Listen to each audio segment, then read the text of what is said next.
యోనా రాసిన గ్రంథము 4వ అధ్యాయం మొదటి నుండి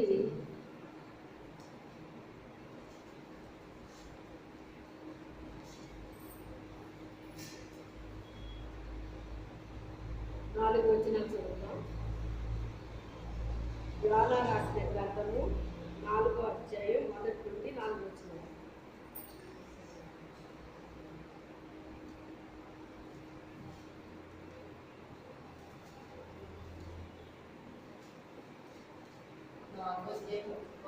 మొదటి నుండి యోనా దీన్ని చూచి బహు చింతాక్రాంతుడై కోపగించుకొని, యెహోవా, నేను నా దేశమందుండగా ఇది జరుగునని నేను అనుకుంటుంది కదా, అందువల్లనే నేను కటాక్షమును జాలియును బహు శాంతమును అత్యంత కృపయుగల దేవుడువై ఉండి పశ్చాత్తాపపడి కీడు చేయక మానదు అని నేను తెలుసుకొని దాని ముందుగానే తర్షీషులకు పారిపోతుంది. నేను ఇక బ్రతుకుట కంటే చచ్చుట వేరు. యెహోవా, నన్ను ఇక బ్రతుకునీయక చంపుమని యెహోవా మనవి చేశాను. అందుకు యెహోవా, నీవు కోపించుట న్యాయమా అని అడిగేదు. అప్పుడు యోనా ఆ పట్టణంలో నుండి పోయి దాని తూర్పు తట్టును బస చేసి అచ్చట పందిరి ఒకటి వేసుకొని పట్టణంలోకి ఏమి సంభవించునో చూచెదనని ఆ నీడను కూర్చొని ఉండగా దేవుడని యెహోవా సొరచెట్టు ఒకటి ఏర్పరిచి అతనికి కలిగిన శ్రమ పోగొట్టుటకై అది పెరిగి యోనా తలకు పైగా నీడ ఇచ్చినట్టు చేసింది. ఆ సొరచెట్టును చూసి యోనా బహు సంతోషించాడు. మరుసటి ప్రార్థన చేసుకుందాం. పరిశుద్ధుడైన తండ్రి, మహోన్నతుడ, జీవాధిపతి, సర్వాధికారి, సర్వోన్నతుడ, సర్వశక్తి కలిగిన తండ్రి, మీ వందనాలు స్తోత్రాలు తండ్రి. నాయన, మీ యొక్క ఉదయకాల సమయంలో ప్రభువా, మీ దివ్య వాక్యముల ద్వారా మాతో మీరు మాట్లాడండి. వాక్యంలో ఉన్న గూఢమైన సంగతులు, రహస్యమైన సంగతులు మీ రాజ్య మార్గాలే తెలియచెప్పండి నాయన. పరిశుద్ధాత్మ దేవుడా, మీరే కార్యం చేయండి నాయన. ప్రభువా, నీ పరలోకపు జ్ఞానముతో నన్ను నింపు నాయన. నీ వశంలోకి తీసుకోతండి నాయన. నేను కాదు మీరే కనబడాలి, నా స్వరం కాదు మీ స్వరం వినబడాలండి. ఈరోజు నూతనమైన శైలిలో నాతో మీరు మాట్లాడండి ప్రభువా. మీ పరిశుద్ధాత్మ కార్యం బలముగా జరిగించు నాయన. ప్రతి బిడ్డ యొక్క హృదయంలో నాయన ప్రభువా ఈ వాక్యం ముద్రించండి పరిశుద్ధాత్మ దేవుడా. మీ పరిశుద్ధాత్మ కార్యాలు బలముగా జరిగించు నాయన. సహాయం చేయండి. నీకు స్తోత్రాలు. ఇంకా రావాల్సిన బిడ్డలు త్వరగా రావడానికి సహాయం చేయండి. పరిశుద్ధాత్మ దేవ, మీరే కార్యం చేయమని యేసు అతి పరిశుద్ధ నామములో వేడుకొనుచున్నాము తండ్రి. ఆమేన్. హల్లెలూయా.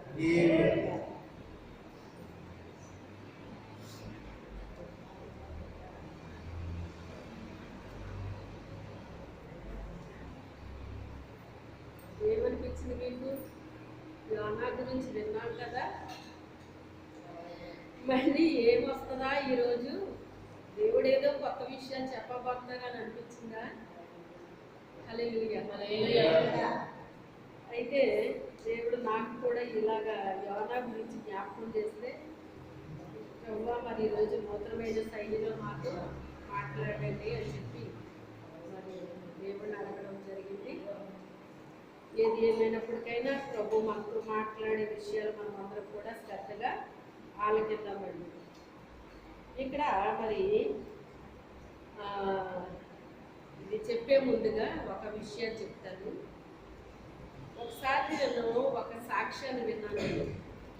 సాక్ష్యము అంటే అది ఒకరికి దర్శనంలో దేవుడు చూపించాడు అంటండి.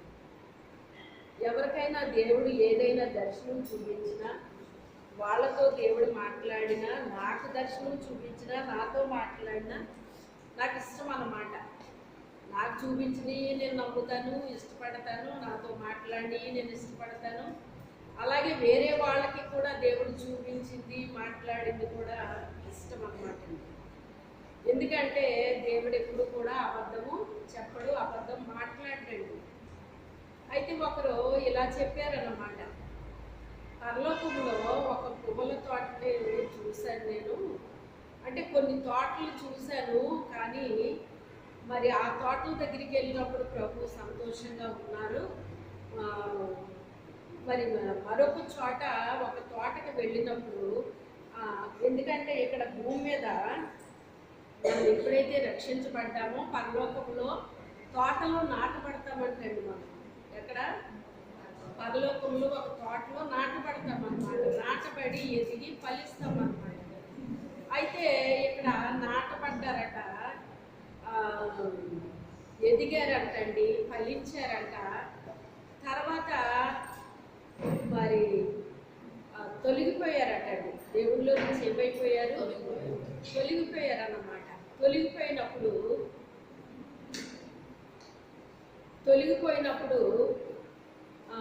దేవుడు సంతోషపడతాడా, విచారపడతాడా, దుఃఖపడతాడా? చెప్పండి. చాలా బాధ కదా.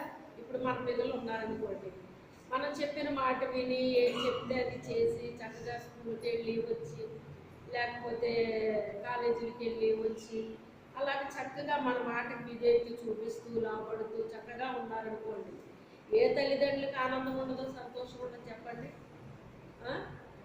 మన పిల్లలు మనం చెప్పిన మాట వినకుండా, స్కూల్కి వెళ్ళకుండా, వెళ్ళిన క్లాసులు ఎక్కొట్టుకుంటూ అక్కడ తిరిగి ఎక్కడ తిరిగి చెడు స్నేహాలు చేస్తున్నారనుకోండి, అప్పుడు ఎలా ఉంటుంది? ఎలా ఉంటుందండి? చాలా బాధగా ఉంటుంది. మరి మీ అబ్బాయి స్కూల్కి వచ్చాడమ్మా అనేసి రాలేదు అని చెప్తే, ఇప్పుడు ఈ రోజుల్లో అయితే మాస్టర్లో టీచర్సే మీకు ఏం చేస్తున్నారు? ఫోన్ చేసి చెప్పేస్తున్నారు కదా, మీ పాప రాలేదు, మీ అబ్బాయి రాలేదు, కారణం ఏంటి అని వాళ్ళే అడిగి చెప్తున్నారండి ఈ రోజుల్లో. ఒకప్పుడు అలా ఉండేది కాదు. కానీ తల్లిదండ్రులే వెళ్ళి మా పిల్లలు ఎలా చదువుతున్నారండి అని అడిగిపోరటండి. అందులో మా నాన్నగారు, మా అమ్మగారు కూడా అడిగేవారట, అసలు నువ్వెప్పుడు వచ్చావు నాన్న, నువ్వెప్పుడు వచ్చావు అమ్మ అంటే మనకు తెలిసేలాగా వాళ్ళు వచ్చి అడుగుతారండి. మరి ఏం చెప్పారు అంటే, బాగా చదువుతున్నావని చెప్పారు అనేవారు అన్నమాట. అంటే తల్లిదండ్రులు ఏం చేస్తున్నారు? చెక్ చేసుకుంటున్నారన్నమాట అండి. పోనీ వాళ్ళు ఏమన్నా చదువుకున్నారా? చదువుకోలేదు, కానీ అది దేవుడిచ్చిన జ్ఞానం అండి వాళ్ళకి. అలాగుండేది. ఇప్పుడైతే మీకు ఎలా వచ్చిందంటే వాళ్ళే ఫోన్ చేసి మీ పిల్లల గురించి సరిగ్గా చదవట్లేదండి, లేకపోతే ఇలాగండి అలాగండి, బాగా చదివించండి అని ఇవన్నీ చెప్తున్నారన్నమాట అండి. ఇంకా ఎలాగుందంటే తల్లిదండ్రులు కూడా చదువుకుని ఉండాలంటే పిల్లల్ని జాయిన్ చేయాలంటే ఈ హోంవర్క్లు ఇవన్నీ వాళ్ళ దగ్గర ఉండి అంటే చేయించాలంటే వీళ్ళు రాయకపోతే వీళ్ళు రాయలేమో. మరి ఎలా ఉందో చూడండి. అయితే ఇప్పుడు విషయం అది కాదు, కానీ దేవునిలో ఉండి తొలగిపోయినప్పుడు దేవుడికి చాలా బాధ అనిపిస్తుంది అన్నమాట. ఆయన మాట్లాడతాడు, ఎంత మాట్లాడినా వాళ్ళు వినట్లేదు అనుకోండి, ఎంత చెప్పినా వినట్లేదు అనుకోండి, అప్పుడు ఏం చేస్తారంటే మీ పిల్లలు మీ మాట వినట్లేదు అనుకోండి, అప్పుడు మీరు ఏం చేస్తారంటే మీ పిల్లలు ఎవరితో బాగా స్నేహంగా ఉంటారో, ఎవరు చెప్తే వింటారో వాళ్ళ ద్వారా చెప్పేస్తారు మీరు. అవునా కదా? ఒరే బాబు ఓడి కాస్త చదవమని చెప్పరా, నువ్వు బాగా ఫ్రెండ్ అవు కదా, మా పాపను బాగా చదవమని చెప్పు, నువ్వు ఫ్రెండ్ అవు కదా. ఎందుకంటే ఫ్రెండ్ బాగానే చదువుతుంది, ఈ పిల్ల చదవట్లేదు, ఈ పిల్లోడు చదవట్లేదు. అలాంటప్పుడు మరి చెప్పమని ఏం చేస్తున్నారో చెప్తున్నారన్నమాట అండి. ఏది ఏమైనప్పటికైనా తమ బిడ్డలో చక్కగా చదవాలని కోరుకుంటున్నారండి. అలాగే మన దేవుడు కూడా మనం ఆధ్యాత్మిక జీవితంలో చక్కగా ఎదిగి ఫలించాలని, పుష్పించాలని, ఫలించాలని ఆయన ఆశపడతాడండి. అయితే మనమేమోని సరిగ్గా ఫలించకుండా మరి సరిగ్గా లేకుండా ఉంటే ఆయన ఎంత బాధపడతారండి? చాలా బాధపడతారు. అలాగే ఆ తోటను చూసి చాలా బాధపడ్డారటండి. బాధపడితే అనేక మంది పరిశుద్ధులు వారి కొరకు ప్రార్థన చేస్తున్నారట. వీళ్ళు ఎవరు అంటే పడిపోయిన వారు అన్నమాట అండి. ఎవరు వీళ్ళు? పడిపోయిన వారు అన్నమాట అండి. అయితే ఈ పడిపోయిన వారి కొరకు ప్రార్థన చేస్తుంటే మొత్తం మీద ఈ తోట అంతా మరలా పుష్పించడం ప్రారంభించిందంట. హల్లెలూయా. ఎప్పుడైతే పుష్పించిందో ఆ తోటలో నుంచి చక్కని సువాసనలు వెదజల్లుతున్నాయటండి. ఏం చేస్తున్నాయి? చక్కని సువాసనలు వెదజల్లుతున్నాయంట. ఆ తోట దగ్గరికి వెళ్ళినప్పుడు అటండి ప్రభు చాలా సంతోషపడిపోయి చాలా ఆనందపడిపోతున్నారటండి. ఏం చేస్తున్నారు? చాలా ఆనందించి సంతోషిస్తున్నారటండి. ఎంతగా అంటే ఆ మిగిలిన తోటల కంటే ఈ తోటను చూసినప్పుడు ఎక్కువ ఆనందం సంతోషం ఆయనకు కలిగిందంటండి.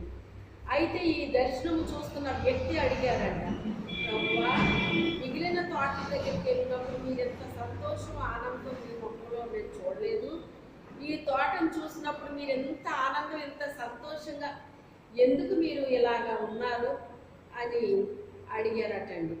రెండోది, ఆ తోటలో నుంచి కూడా మంచి సువాసనలు వెదజల్లుతున్నాయటండి. ఏం చేస్తున్నాయి? మంచి సువాసన వెదజల్లుతుందంటండి.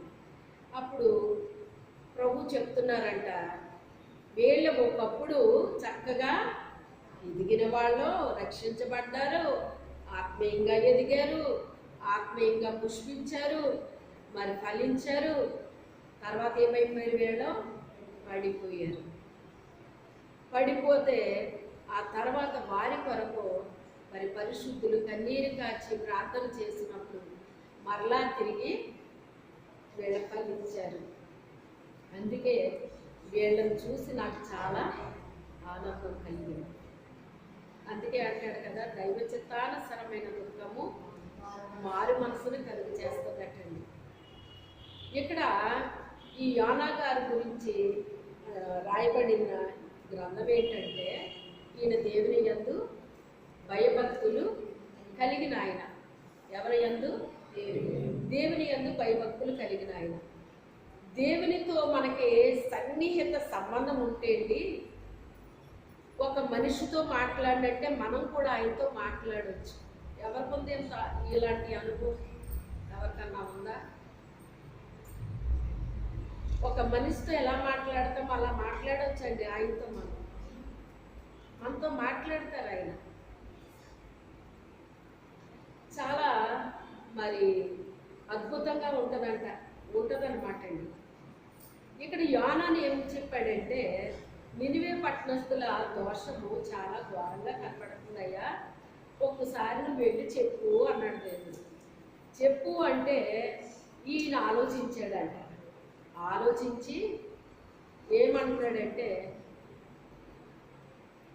ఒకవేళ నేను వెళ్ళి చెప్తాను, చెప్తే వాళ్ళందరూ ఏం చేస్తారు? వాళ్ళ పాపాలు ఒప్పుకుంటారు, విడిచిపెడతారు. అప్పుడు నువ్వేం చేస్తావు? అక్కడ ఆ మాట చదవండి. ఈరోజు నాకు ఆ మాట బాగా హైలైట్ అయింది. నీవు అర్థమైందా?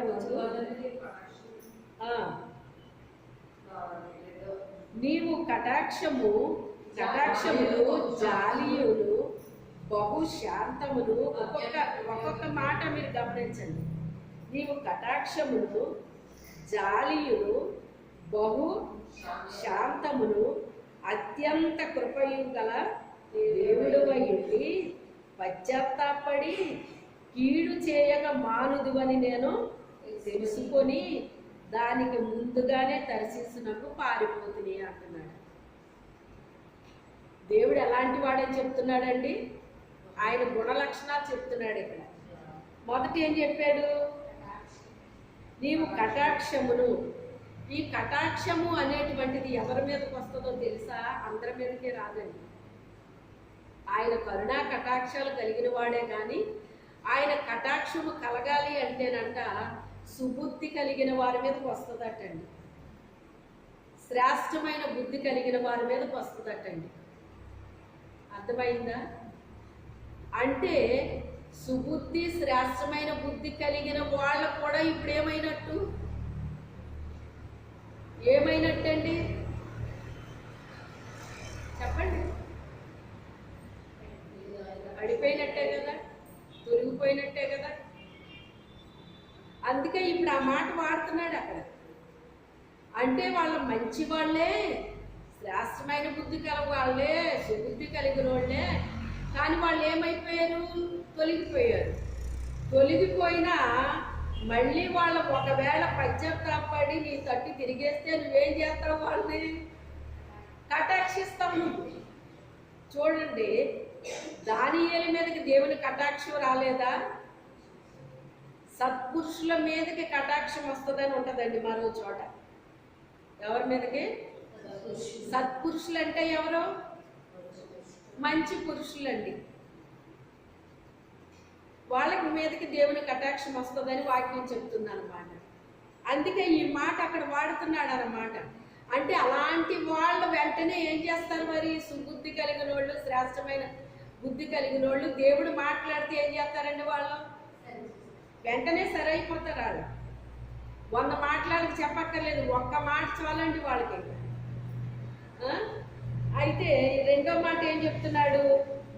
జాలియు అంటున్నాడు. చూడండి, జాలి పడడం అంటే అందరి మీదకి జాలి వస్తుందా? చెప్పండి, అందరి మీదకి వస్తుందా? మరి ఎవరి మీద వస్తుందా?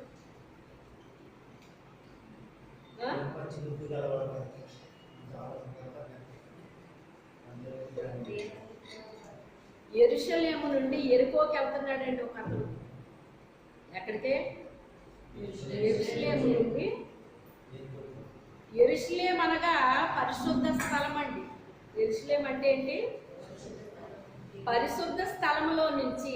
యెరికో అంటే అది దొంగలు మరి వ్యభిచారులు ఉండేటువంటి స్థలం అన్నమాట. పరిశుద్ధ స్థలంలో ఉన్న వ్యక్తి మరి దొంగలతో మరి వీళ్ళతో ఎందుకు వెళ్తున్నాడో మనకు తెలియదు అన్నమాట. అంటే ఏమైపోతున్నాడు ఆ వ్యక్తి? దిగజారిపోతున్నాడు. అంతకంతకి ఏమైపోతున్నాడు?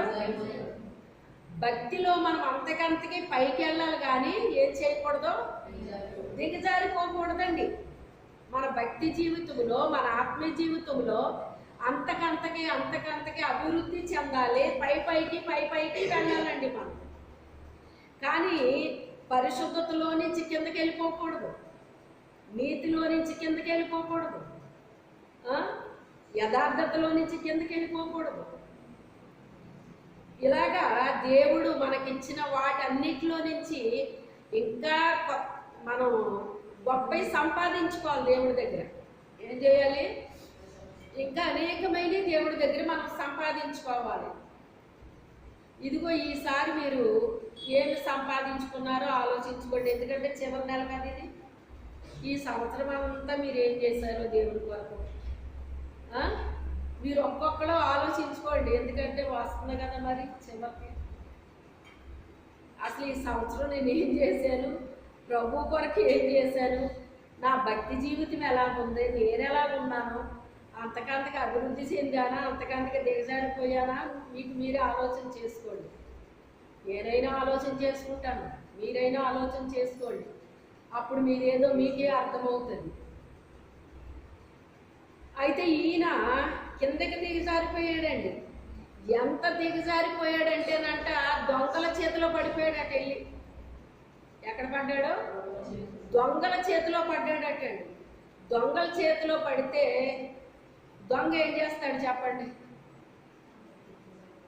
మన దగ్గర ఉన్నాయన్నీ దోచుకుంటాడు కదా. దొంగతనమును, నాశనమును, హత్య చేయడానికి వస్తాడండి. అతని దగ్గర ఉన్నాయన్నీ దోచుకున్నాడట. తర్వాత అతన్ని కొట్టాడట. కొర ప్రాణంతో విడిచి వెళ్ళిపోయాడట. అంటే దాని అర్థం ఏంటి అంటే ఇక కాసేపుడికో కూసేపుడికో చచ్చిపోతాడని వదిలేసి వెళ్ళిపోయాడు అనమాట అండి. కొర ప్రాణం అంటే ఏంటి? మన భాషలో ఏంటి? కోమాలోకి వెళ్ళిపోయారంట కదా. కోమాలోకి వెళ్ళిపోయారు, మళ్ళీ తిరిగి వచ్చారు అని చాలామంది దేవుని బిడ్డలైతే దర్శనాలు చూసి వచ్చి చెప్తారన్నమాట. నా ప్రాణం వెళ్ళిపోయింది, ఇక పరలోకానికి వెళ్ళింది, అది చూశాను, ఇది చూశాను, దేవుడు ఇలా చెప్పాడు, అలా చెప్పాడని ఆ విషయాలు చెప్పినోడు కూడా ఉన్నారు చాలామంది. అదనమాట అండి కొర ప్రాణం అంటే. ఆ కొర ప్రాణముతో ఉన్నప్పుడు ధర్మశాస్త్ర ఉపదేశకుడు అటు వెళ్ళాడటండి. ఏమీ పట్టించుకోలేదంట. మరి యాజకుడు అనమాట అండి. ఏమీ పట్టించుకోలేదు. తర్వాత లేవీయుడు వెళ్ళాడటండి, అతను ఏమీ చేయలేదు. ఆ తర్వాత సమరయుడు వెళ్ళాడు. ఆ సమరయుడు ఏం చేశాడు? అతని గాయాలు కడిగి నూనె రాసి తర్వాత కోళ్ళ ఇంటి వారి దగ్గర అప్పచెప్పి, ఇదిగో ఇతనికి నువ్వు భోజనం పెట్టు, నేను తిరిగి వస్తాను, వచ్చిన తర్వాత నీకు ఏమి ఇవ్వాలో అది నీకు నేను ఇస్తాను అని 2 దేనారాలు ఇచ్చారటండి. ఆ 2 దేనారాలు ఏంటి? పాత నిబంధన, క్రొత్త నిబంధన. ఇప్పుడు కోళ్ళ వాని ఇల్లు అంటే ఏంటి? మందిరమే. ఏంటి? మందిరమే. ఇప్పుడు మిమ్మల్ని నేను ఏం చేస్తున్నాను? పోషిస్తున్నాను. ఇప్పుడు ఈ ఆహారం పెట్టి మిమ్మల్ని ఏం చేస్తున్నాను? పోషిస్తున్నాను అన్నమాట అండి. పోషించమని ఇచ్చాడు అన్నమాట అండి ఆయన. అంటే ఇప్పుడు అతన్ని చూచి అతని మీద జాలిపడి అప్పుడు ఇవన్నీ చేశాడండి. అతను పడి ఉన్న స్థితిని ఏం చేశాడు? చూశాడు. అయితే ఇది ధర్మశాస్త్ర ఉపదేశకుడు యాజకుడు చూశాడు, వెళ్ళిపోయాడు, లేవీయుడు చూశాడు, వెళ్ళిపోయాడు. అంటే ఇది యాజకుడి వల్ల లేవీయుడి వల్ల అయ్యే పని కాదు. ఇది కేవలం క్రీస్తు మాత్రమే ఈ పని చేయగలడు. ఆయన ఒక పాపిని రక్షించగలిగిన కెపాసిటీ దేవుని కుమారుడికి మాత్రమే ఉంది. కానీ ఆ రోజుల్లో యాజకులకి కానీ లేవీయులకి కానీ లేదు. యాజకులు కేవలం బలి అర్పించాలి, లేవీయులేమో వాళ్ళకి హెల్ప్ చేయాలి. అర్థమైందా? అది చాలా పెద్ద ప్రాసెస్ అండి. చెప్పుకోవడం ఒక మాటలో చెప్పేశాను కానీ దీన్ని అది చాలా పెద్ద ప్రాసెస్ అన్నమాట. అంత చెయ్యాలండి, అది వాళ్ళ పని. కానీ ఒక వ్యక్తిని రక్షించడం అనేటువంటిది, బ్రతికించడం అనేటువంటిది, మీరు పాపాలతో అపరాధాలతో చచ్చి ఉంటుండగా క్రీస్తు ఏం చేశాడు? ఆయనతో కూడా లేపాడు అని ఉంటుందండి. అందుకే మన బాప్తిసం తీసుకున్నప్పుడు ఒక మాట చెప్తారు, జల సమాధి అయిపోయినట్టు మన పాపాలన్నీ పాతిపెట్టబడిపోయి ఇప్పుడు పునర్జన్మ అంటే తిరిగి లేచాం మనం అని చెప్పేసి అంటారన్నమాట అండి. అవునా కదా? బాప్తిసం తీసుకున్న వాళ్ళందరికీ తెలుస్తుంది. అయితే ఇప్పుడు ఆయన మీద ఏం పడ్డాడు? ఇప్పుడు ఈయన అంటే ఇప్పుడు ఏ ఉద్దేశంతో ఈయన మాట్లాడుతున్నాడు? అలాంటి చచ్చిన వారి మీద నువ్వేం పడతావు? నువ్వు జాలి పడతావు. అటు పరిశుద్ధులు ఒకవేళ తప్పిపోయినా నువ్వు వాళ్ళ మీద కటాక్షం చూపిస్తావు. ఒకవేళ ఆత్మీయంగా చచ్చిపోయి పరప్రాణంతో ఉన్నా కూడా వాళ్ళని కూడా నువ్వేం చేస్తావు? తిరిగి బ్రతికించేస్తావు. నువ్వు జాలి పడతావు. బహుశాంతము నువ్వు అంటే అసలు నిన్ను ఎందుకు సహిస్తున్నానంటే అంటాం. కొన్ని విషయాల్లో కొందరు ఏం చేస్తాం? మనం సహిస్తాం. సహించడం, ఓర్పు, దీర్ఘశాంతము ఇవన్నీ ఒక దాంట్లోకే వస్తాయండి. దేవుడు ఏం చేస్తున్నాడట? మనల్ని మనము చేసే పనులు ఆయనకి నచ్చినా నచ్చకపోయినా ఏం చేస్తున్నాడంట? ఈ రోజు మారుతారో రేపు మారుతారో, ఈ రోజు సరి చేసుకుంటారో రేపు సరి చేసుకుంటారో, నా బిడ్డలతో నేను చెప్పిస్తున్నాను కదా వీళ్ళు విని మార్చుకుంటారేమో, వీళ్ళ బుద్ధి మార్చుకుంటారేమో, వీళ్ళ హృదయం మార్చుకుంటారేమో, వీళ్ళ తలంపులు మార్చుకుంటారేమో, వీళ్ళ యొక్క నడవడిక మార్చుకుంటారేమో అని దేవుడు ఏం చేస్తున్నాడు? శాంతం వహిస్తున్నాడటండి. నువ్వు అలాగ శాంత గుణం కలిగిన వాడువు, అత్యంత కృపగల దేవుడు అయి ఉండి, కృప కాదటండి, అత్యంత కృప అన్నమాట. అంటే అర్హత లేని వారికి అర్హత ఇచ్చే దేవుడు అన్నమాట అండి. కృప అంటే ఏంటి? మనకి పరలోకానికి వెళ్ళడానికి అర్హత లేదు, కానీ అర్హత కల్పించాడు. అదే దేవుని యొక్క కృప. ఆ కృప కాదంట, అత్యంత కృప. అంటే ఒకప్పుడు రక్షించబడ్డారో మళ్ళీ తిరిగి ఏమైపోయారు? వీళ్ళు వాళ్ళకున్న అర్హత పోగొట్టేసుకున్నారు. దేవుడు ఒక అర్హత ఇస్తాడు మనకి. దేవుని మందిరములో ఒక్కొక్కరికి ఒక్కొక్క అర్హత ఇస్తాడండి దేవుడు మనకి. ఒక్కొక్క పనిలో అర్హత ఇస్తాడు. ఒక్కొక్క పని చేయడానికి మనకు అభిషేకాన్ని ఇస్తాడండి. ఒకరు చేసిన పని ఇంకొకరు చేయలేరండి. తెలుసా మీకు ఆ సంగతి? ఒకరు అవలీలగా చేస్తారు ఆ పనిని, అదే పని మరొకరు చేయాలంటే చాలా కష్టపడతారన్నమాట అండి. వాళ్ళు చేయలేరు ఆ పనిని, చాలా విసుగుపోతారు, చాలా కష్టపడతారు.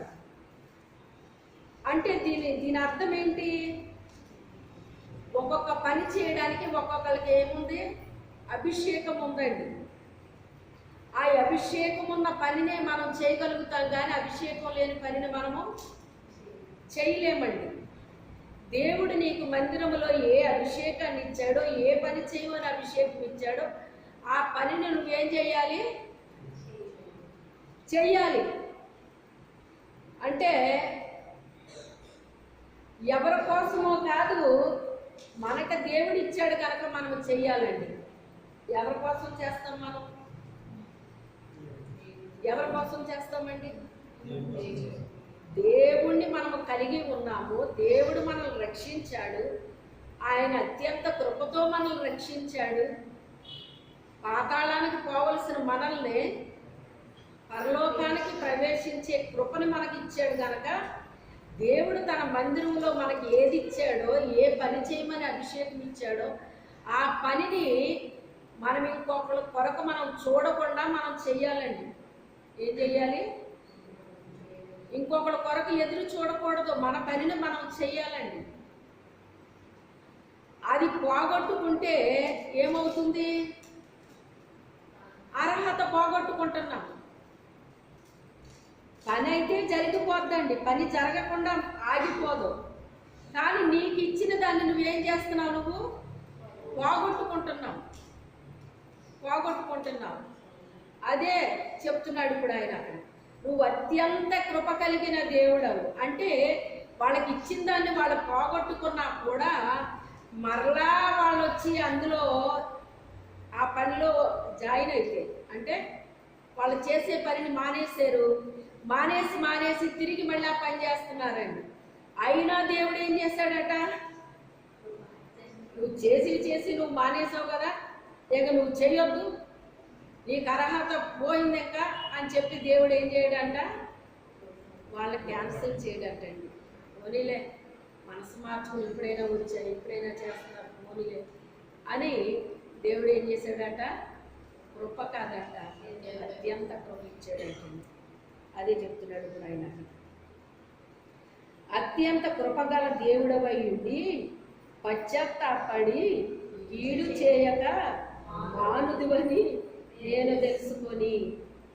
పశ్చాత్తాపడి కీడు చేయక. మరి నిజంగా ఇక్కడ పశ్చాత్తాపడ్డా లేదు దేవుడు? పడ్డా లేదండి? ఎందుకు పశ్చాత్తాపడ్డాడు ఆయన? ఆయన చేస్తానన్న కీడు చెయ్యకుండా ఎందుకు పశ్చాత్తాపడ్డాడు ఆయన?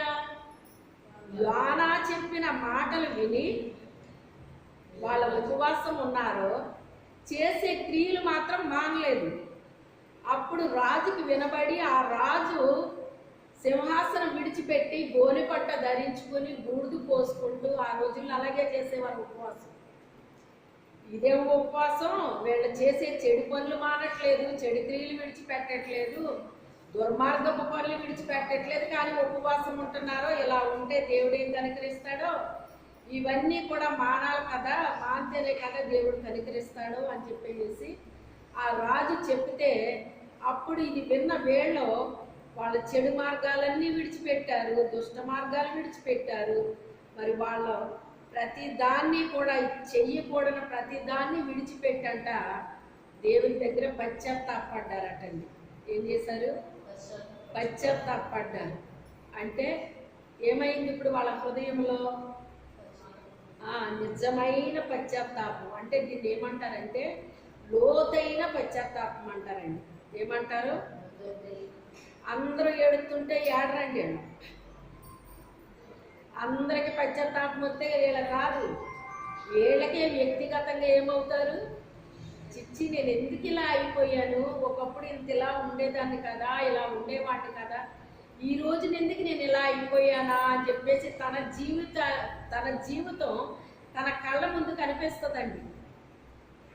తను రక్షించబడిన నాట నుండి ఏ రీతిగా వాళ్ళు జీవించారో ఆ మొదటి నుంచి కూడా వాళ్ళ జీవితం వాళ్ళకి ఎలా కనబడుతుంది, ఒక అద్దంలో చూసుకున్నట్టుగా కనబడుతుంది అన్నమాట అండి. కనబడుతుంటే అప్పుడు ఎక్కడ కదిలించబడుతుంది, హృదయంలో కదలికి వచ్చేస్తుంది. కదలికి వచ్చేసి అప్పుడు దేవునితో నాకున్న సన్నిహిత సంబంధము ఇదంతా నేను ఎందుకు దూరం చేసుకున్నానా, దేవుడు నాకు ఇలా మాట్లాడేవారు కదా, దేవుడికి నాకు మంచి సంబంధం ఉండేది కదా, ఈ సంబంధాన్ని ఎందుకు నేను పోగొట్టుకున్నానా అని చెప్పి ఆ వ్యక్తి లోతైన పశ్చాత్తాపం వస్తుంది అనమాట అండి. పై పశ్చాత్తాపం రావడం వేరండి. పై పశ్చాత్తాపం అంటే ఎలా ఉంటుందంటే ఏడుస్తూ ప్రార్థన చేస్తారు, మళ్ళీ మర్చిపోతారండి. బయటికి వెళ్ళిన తర్వాత మర్చిపోతారు. అది పై వచ్చే పశ్చాత్తాపం అండి. ఈ లోతైన పశ్చాత్తాపం అనేటువంటిది ఎలా ఉంటుందంటే గుండెల్లో నుంచి వస్తుందండి. అది వచ్చి అంటే వాళ్ళు ఏ విషయంలో పడిపోయారో, ఏ విషయంలో వాళ్ళ ఆత్మీయ జీవితం నాశనం అయిపోయిందో, ఒకప్పుడు ఎలా ఉండేవారో ఇప్పుడు ఎలా ఉన్నారో అదంతా కూడా గుండెల్లో నుంచి వీళ్ళకి కదిలించుకుంటా వచ్చి అప్పుడు ఏం చేస్తున్నారు, వీళ్ళు ఏడుస్తున్నారన్నమాట అండి. అప్పుడు దేన్నైనా పట్టించుకుంటారేం కాళ్ళు, ఎవరైనా వింటున్నారేమో అనిపిస్తుందా, ఎవరైనా వింటున్నారేమో చూస్తున్నారేమో ఏ పట్టింపు ఉండదండి. ఇంకా ఇది ఒక రకంగా చెప్పాలి అంటే మరి ఆపరేషన్ చేయించుకున్న మీకు తెలియదు, కానీ ఆపరేషన్ చేయించుకున్న వాళ్ళకి తెలుస్తుందండి. ప్రసవ వేదన అది నొప్పులు వచ్చినప్పుడు అమ్మ నెమ్మదిగుండు అంటారండి నర్సులు. నెమ్మదిగుండు అంటే లాక్ కొట్టాలనిపిస్తుంది అన్నమాట. ఎందుకని అంత బాధ అన్నమాట అండి.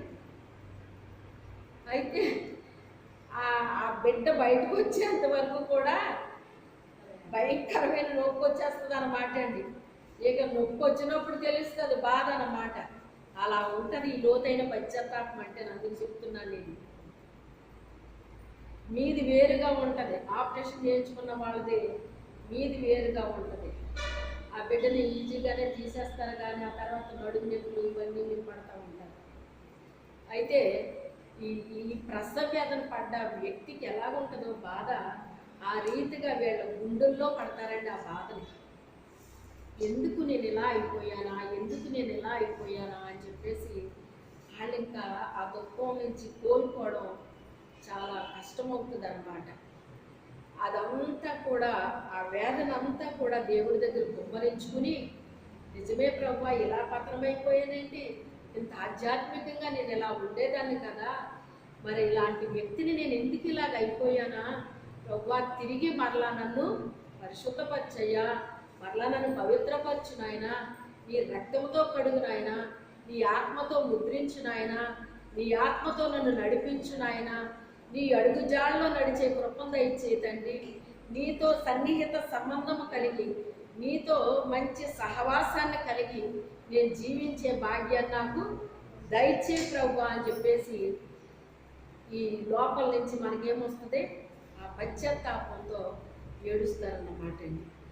ఈ గుండెల్లో నుంచి వచ్చిన పశ్చాత్తాపం గొప్ప కార్యం జరిగిస్తుంది. హల్లెలూయా. పైన వచ్చిన పశ్చాత్తాపం వల్ల కార్యాలు జరగమండి. అప్పటికప్పుడే దుఃఖపడిపోతారు, అప్పటికప్పుడే ఏడ్చేస్తారు, మళ్ళీ అప్పటికప్పుడే మర్చిపోతారండి. ఈ గుండె లోతుల్లో నుంచి వచ్చిన పశ్చాత్తాపం అలా ఉండదు. ఇక ఎన్నటికీ మరలా తిరిగి పడిపోయే అవకాశం లేకుండా వాళ్ళు ఏమైపోతారంట, స్ట్రాంగ్ అవుతారన్నమాట అండి. ఏమవుతారు, స్ట్రాంగ్ అవుతారన్నమాట. అదండి ఆ లోపల నుంచి వచ్చే పశ్చాత్తాపం అనేటువంటిది. దైవ చిత్తానుసరమైన దుఃఖము మారు మనసును కలుగు చేస్తుందంటే అది దైవ చిత్తానుసరంగా వాళ్ళు ఏం చేశారు, ఏడ్చారన్నమాట అండి. ఎప్పుడైతే వాళ్ళు గుండెలు అవిసేలా ఏడుస్తున్నారో అప్పుడు దేవుడికి ఏమొచ్చేస్తుంది, వీళ్ళ మీద కనికరం వచ్చేస్తుంది అన్నమాట అండి. వచ్చేసి ఎందుకు కనికరం వచ్చిందంటే వీళ్ళు ఇంకా ఏడ్చారు కదా మరి. వీళ్ళ తప్పులు వీళ్ళకి అర్థమైపోయినాయి. ఒకప్పుడు ఎలా ఉన్నారో ఇప్పుడు ఎలా ఉన్నారో వీళ్ళకి తెలిసిపోయింది. ఇప్పుడు ఇక పాత స్థితిని అంతా కూడా వీళ్ళు ఏం చేశారు? ఇప్పుడు ఎందుకు విడిచిపెట్టారు? దాని మీద వీళ్ళకి అసహ్యం పుట్టిందండి. ఏం కలిగింది? దేవునితో ఉన్నప్పుడు ఉన్న ఆనందము, సంతోషము, నెమ్మది, శాంతి, సమాధానము ఎలా ఉందో అనుభవించిన బిడ్డలు వీళ్ళు. అదంతా కూడా అనుభవించిన వాళ్ళు ఇప్పుడు అదంతా కోల్పోయారండి. మరలా తిరిగి ఇప్పుడు ఏమొచ్చింది వీళ్ళకి? వాళ్ళ హృదయంలో శాంతి వస్తుంది, సమాధానం వస్తుంది, నెమ్మది వస్తుందండి. ఇప్పుడు మరలా ఎలా ఉంటుందంటే ఒక కడిగిన ముచ్చులాగా అయిపోతారన్నమాట. ఎలాగైపోతారో మళ్ళా తిరిగి కడిగేస్తాడు వీళ్ళని, పవిత్రపరుస్తాను అంటున్నాడు. సమస్త దుర్నీతి నుంచి తన పాపాలని ఒప్పుకుంటే గనక సమస్త దుర్నీతి నుంచి మిమ్మల్ని పవిత్రులుగా చేసేస్తాను అంటున్నాడు.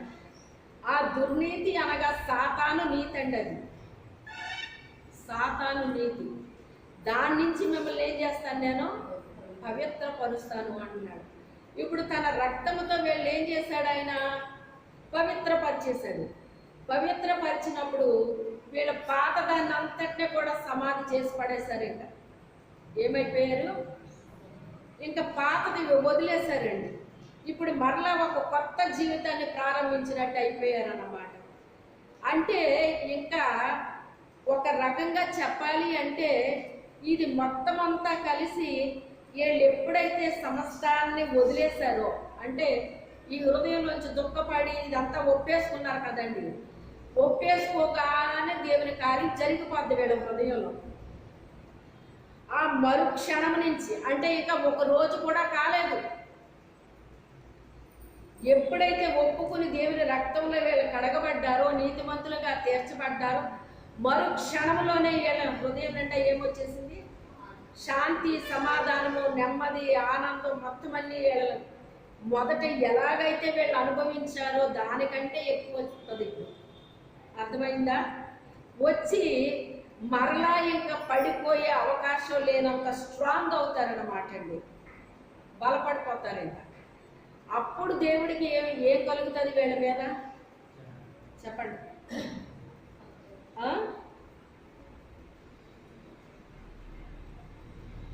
నువ్వు పశ్చాత్తాపడి కీడు చేయక మానుదువని నేను తెలుసుకొని.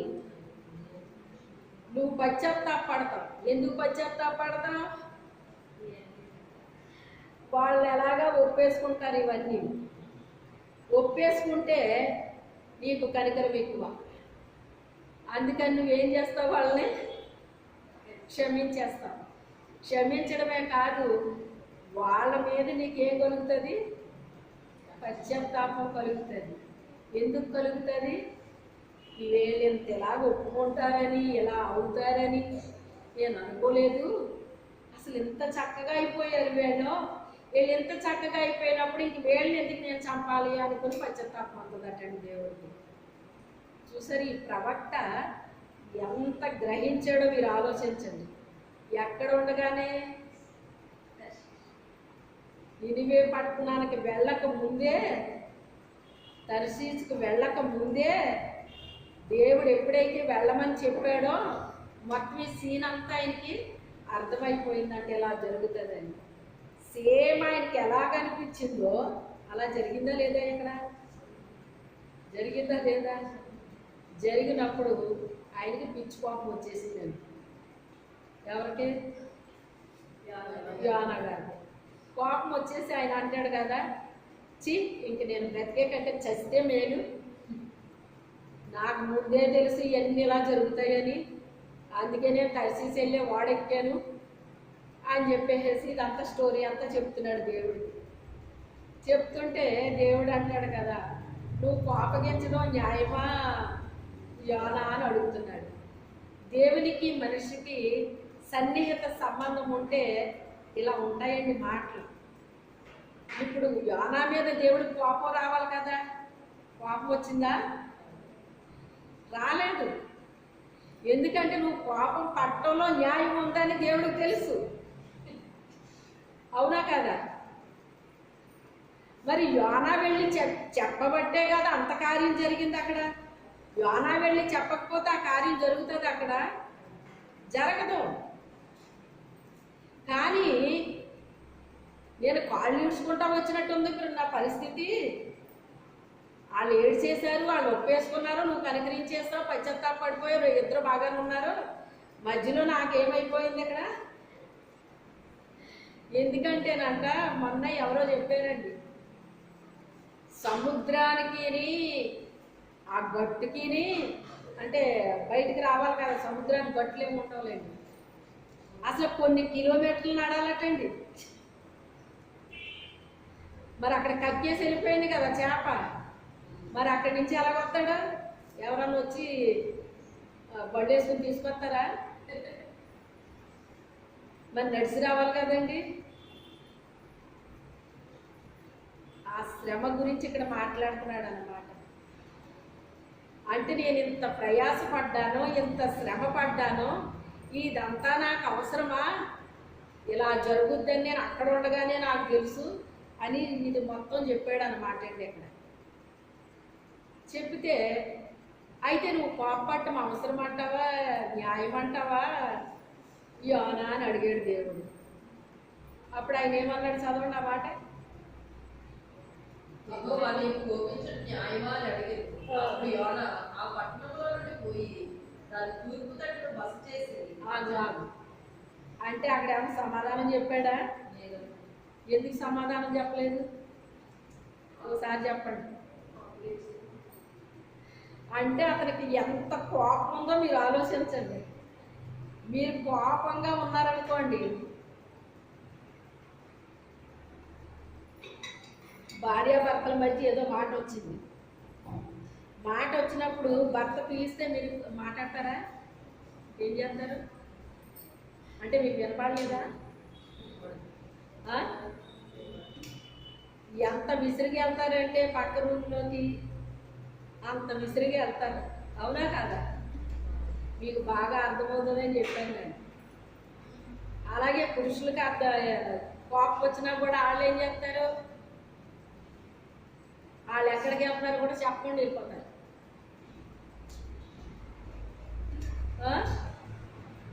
ఇప్పుడు యోనా పరిస్థితి అదనమాట అండి. మాట్లాడాడండి అక్కడ ఆయన, నువ్వు కోపగించడం న్యాయమా అని అడిగితే ఏదో చెప్పాలి కదా. అక్కడ చెప్పాడండి. అంటే అతనికి ఎంత కోపం ఉంది అంటే దేవుడు మనిషిని ఎంత సహిస్తాడో మీరు ఆలోచించండి. అది నేను చెప్పేది. దేవుడు మనల్ని అంటే దేవునితో మాకు అంత సన్నిహిత సంబంధం మాకున్నా, ఎందుకంటే ఆ అనుభవం నాకు కూడా ఉంది. ఒక్కోసారి ప్రభు నాతో మాట్లాడినా నేను మాట్లాడిన ఆయనతోని, ఎందుకంటే అలా ఉంటాయి మా మధ్యన కొన్ని. మనసు బాధ కలిగేటప్పుడు ఆయన మాట్లాడతారు. మాట్లాడితే తిరిగి జవాబు చెప్పాలని కూడా అనిపించదు. తెలుసా మీకు? దేవునితో అంత సన్నిహిత సంబంధం ఉన్న వాళ్ళకి అర్థమవుతాయండి ఇలాంటివి. అవి అందరికీ అర్థం కావు. ఆయన మౌనంగా వెళ్ళిపోయాడు, కోపంగా వెళ్ళిపోయాడు, మౌనంగా వెళ్ళిపోయాడు, ఎలాగో మొత్తం మీద వెళ్ళిపోయాడండి. వెళ్ళిపోయి ఏం చేశాడంట? చదవాలి. తూర్పు తట్టు అప్పుడు యోనా పట్టణంలోకి పోయి దాని తూర్పు తట్టును బస చేసి అక్కడ పందిరి ఒకటి వేసుకొని పట్టణంలోకి ఏమి సంభవించనో చూచినని ఆ నీడను కూర్చుని ఉండగా. చాలండి. తూర్పు తట్టుకు వెళ్ళాడట, అక్కడ పందిరి వేసుకున్నాడట అండి. అసలు ఈ పట్టణానికి ఏం జరుగుతుందో చూద్దామని కూర్చున్నాడట. కూర్చుంటే ఏం జరిగింది అక్కడ? దేవుడు యెహోవా సౌచెట్టు ఒకటి ఏర్పరిచి ఇప్పుడు దేవుడు ఏం చేస్తున్నాడు? ఈయనకొకటి గుణపాఠం నేర్పాలి. ఈయనకి చాలా కోపం మీద ఉన్నాడు. భార్యని కూల్ చేయడానికి భర్త మరి ఏదో ఒకటి చేస్తాడు కదా. భర్తను కూల్ చేయడానికి భార్య ఏదో ఒకటి చేస్తుంది కదా. ఇప్పుడు అలా ఉంటుంది అన్నమాట వీళ్ళిద్దరిదని. ఇప్పుడు ఈయనకి కోపం వచ్చేసింది కదా. కోపం వచ్చి పందిరి వేసుకుని అసలు ఏం జరుగుతుందో చూద్దామని కూర్చున్నాడు అక్కడ. కూర్చుంటే ఇప్పుడు దేవుడు ఏం చేశాడు? సొర చెట్టుని మొలిపించాడటండి. అది ఒక్క రోజులో మొలిసి మొత్తం పందిరంతా కూడా ఆకులు వేసేసిందంటండి. ఇది ఇది అసలు ఏంటి జరిగే పనేనా? ఒక్క రోజులో సొర చెట్టు పెరగడం, ఆకులు వేసేయడం అంతా జరుగుద్ది అసలే ఎక్కడన్నానే. కానీ ఇప్పుడు అతని శ్రమను పోగొట్టిందంటండి. అది ఏం చేసింది? అతని శ్రమను పోగొట్టింది. ఎందుకని? ఇప్పుడు పందిరి ఉందండి, పందిరి ఉంటే తలకేమన్నా ఏంటది ఎండ తగలకుండా ఉంటుందా? ఏముండాలి దాని మీద? ఆకులు ఉండాలి.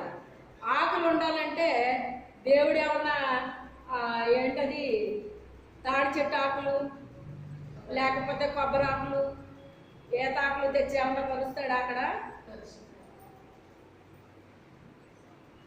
దేవుడు ఏం చేశాడు? సొర చెట్టుని పుట్టించాడు. దాని ఆకు ఎంత ఉంటుందండి? ఎంత ఉంటుంది కదా, అంత ఉంటుంది.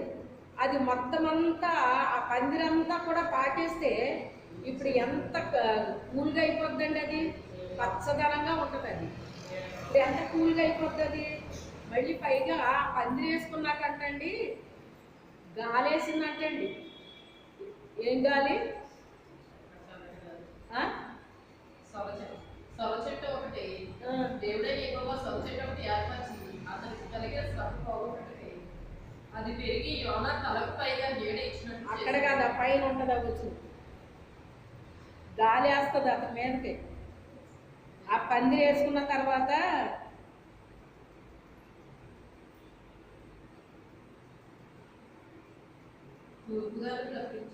తూర్పు గాలిని